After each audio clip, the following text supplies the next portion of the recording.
Welcome back to my channel, Ramir Boulder. Ay, ito na po ang um, balitang napapanahon. Pito na sa may warrant of arrest kaugnay ng flood control anomaly ang nasa kustodiya na ng ating mga otoridad. Dalawa pa ang nakahandang sumuko habang pito ang nananatiling at large, kabilang si Saldico. Sa mga natitira, sumuko na kayo, at sa mga tumutulong magtago sa mga personalidad na ito, tandaan ninyo, may pananagutan din kayo sa batas. Yan po ang mga katagang binitiwan ni PBBM, sa mga taong sangkot sa anomalya ng flood control scam, sa mga ghost project. Kaya ako po ay naniniwala na ang sinasabi po ni Pangulong BBM ay pawang katotohanan lamang. Nasa batas, nasa konstitusyon, at hindi haka-haka. Ito po, panuorin niyo po ang kanyang maikling ah, talumpati, maikling report para sa taong bayan.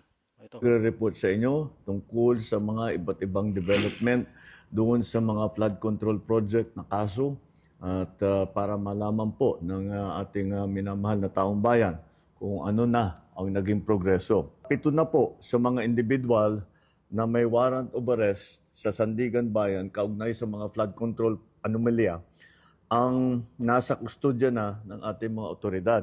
Isa naman sa kanila na inaresto ng NBI at 6 naman ay voluntaryong sumuko sa CIDG. Meron din 2 akusado po na nagpahayag na ng intensyon na sumuko at susundin na ang PNP CIDG. Yung isa pong nahuli ng NBI natagpuan doon hindi sa kanyang sariling tirahan. Mhm. Kaya't Ito, exciting po ito. mananagot din yung mga nagtatago sa kanila. At kaya't sinasabi natin yung mga may balak na tulungan. Ito pong nahuling ito sa bahay dyan sa Quezon City na pagmamay-ari daw po di umano ng isang politiko. Ano? Ibig sabihin, itinatago po siya. So, sino po ang politiking ito na may-ari ng bahay na pinagtaguan ng isang ah, engineer ng DPWH? Ano? Ito po ang malaking katanungan ngayon na kung kanino ba ang bahay na pinagtaguan nitong inarestong engineer na to ng DPWH. Ano po? Ha? Ako po naniniwala na talagang seryoso ang ating Pangulo dito sa pagpapakulong ng mga sangkot, ha? Sangkot na mga engineer, sangkot na mga opisyalis ng DPWH, sangkot sa anomalya, sangkot sa scam, sangkot sa kickback, no? Napakalawak na anomalya, napakalawak na sindikato ang dapat matibag. Kailangan po niyang tibagin talaga. Kailangan po hanggang matapos na itong mga kalukuhang pinaggagawa nitong mga ito. Ano po? Patuloy po tayo. Itong mga ito ay ang pinakamalaking tulong na ibigay ninyo sa kanila ay mag-surrender na sila Tama. at para makasagot na sila. Kayo mga politikong tinagtatago ng mga involved dito, siguro involved din kayo, ang tulong nyo, ang pinakamalaking tulong nyo na may ibibigay sa gobyerno ay isurrender itong mga taong itinatago nyo kung mayroon pa. Kaya binabalaan kayo ng sambayan ng Pilipino, hindi lang po si Presidente Marcos, pati na ako. Binabalaan kayo ng sambayan ng Pilipino na wag nyong tulungan yan mga sangkot na yan. Ilabas nyo sila, wag nyo silang itago. Ha? Sapagkat ang makakalaban nyo rito ay yung mga tao, taong bayan. Bagamat may mga taong ayaw sa Pangulo, ay ito na po ang mga taong yung gustong pumalit sa kanya. Alam niyo na kung sino yung mga yun. Ha? Marami pong nananawagan, ha? Especially yung mga ayaw po sa kanya no, na dapat na daw siyang bumaba.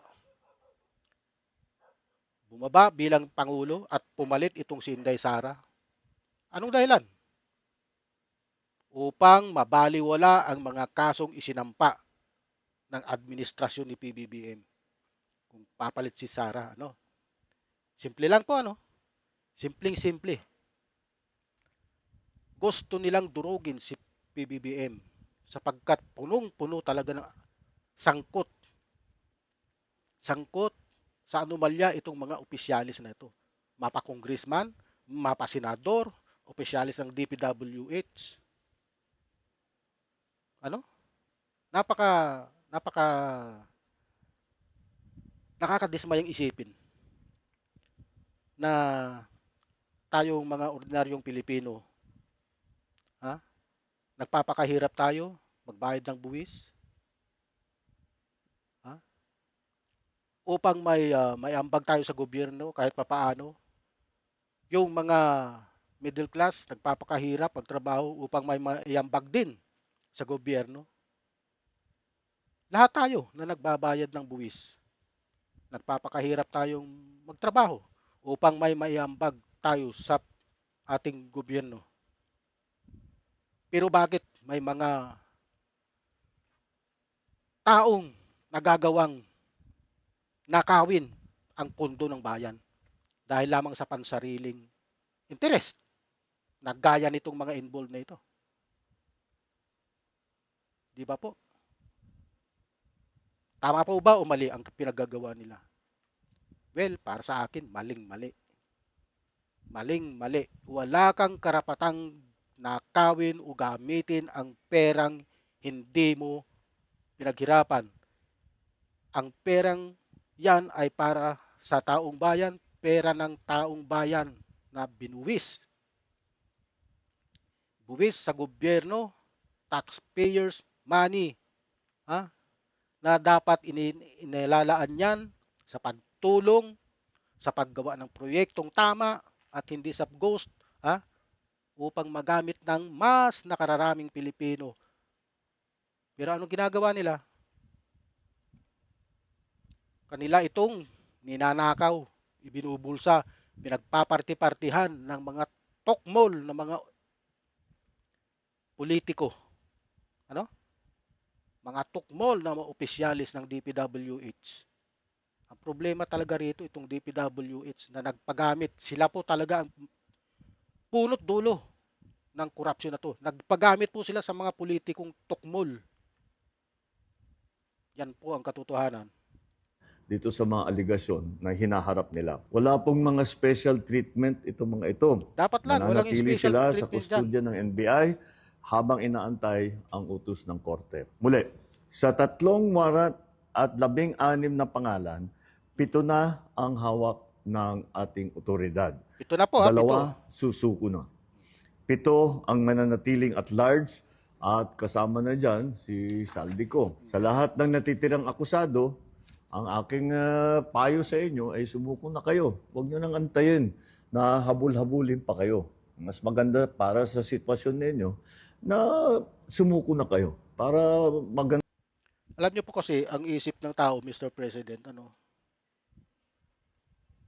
Kayo daw po ang presidente, bakit hindi niyo daw po nalaman yan mga anomalyang yan? Ang nasa isip po kasi ng karamihan, ah, dapat alam mo, hindi alam, hindi naniniwala ang mas nakararami na hindi daw ninyo alam ang mga pangyayaring yan. Ano? Eh, dapat ang mabuti nyo daw pong gawin ay wag nyong pagtakpan ang inyong pinsan. Kasi marami pong nagsasabi na talaga pong involved itong si Martin Romualdez na pinsan nyo.